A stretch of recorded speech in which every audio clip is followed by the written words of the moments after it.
Hi guys, in this video I will show you that how you can fix the Rainbow Six Siege error 2x0000D00A error in your Rainbow Six Siege game. And I will show you guys the best effective solution to fix this error.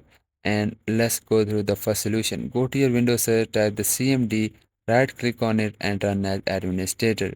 So once it was open, here you need to just type the command, which is the ipconfig, then space, then /, then flash DNS. When you type it, just hit the enter and it will give you the message like this: successfully flush the DNS resolver cache. And then you can type the command, which is the netsh space winsock space reset, and then hit the enter. And now it will ask you for the restart your PC. So we will restart our PC after our complete settings. So the next solution, you can go to the Windows search and type the network or the settings.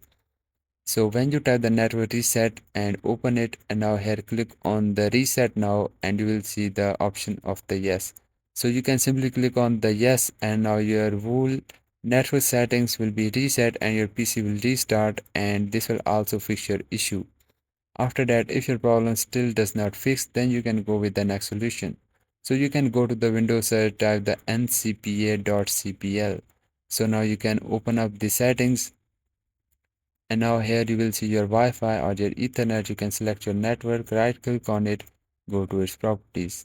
And now here in the Wi-Fi properties, select the Internet Protocol version 4, go to its properties and just select the use the following DNS server addresses. And now here in the preferred DNS server, just type the 8.8.8.8, and in the alternate DNS server, just type the 8.8.4.4. And this is the best DNS server provided by the Google. So you need to just click on the OK to save the changes, and then just close it and just restart your Steam and restart your game, and your problem is fixed.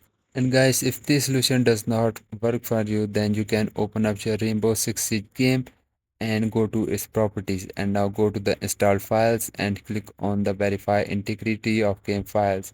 So once you click on that, it will start repairing your corrupted files, and it will also fix any missing files, and your problem is fixed. And guys, you can also try this solution to fix your this problem. And guys, after this solution, if your problem is fixed, so make sure you like this video and also do subscribe to our channel. And I will see you guys in the next video. Bye bye.